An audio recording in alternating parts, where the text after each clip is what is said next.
Begitu ya ke penonton Kompas TV bahwa akan ada yang berbeda dalam persidangan kali ini, bukan hanya mendengarkan JPU tapi juga akan ada eksepsi yang disampaikan.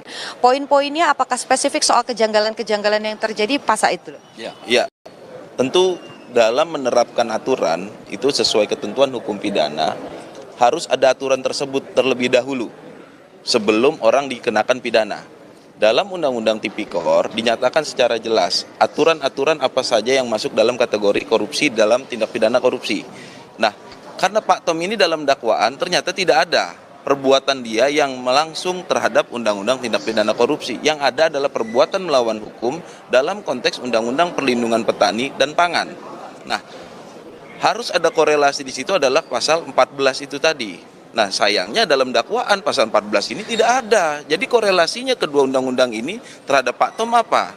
Dan hal lagi yang lebih penting, dalam dakwaan itu ternyata Pak Tom itu perbuatan melawan hukumnya itu salah satunya adalah karena melanggar masalah pemberian izin itu, tapi konteksnya adalah masalah pembelian gula dari pabrik.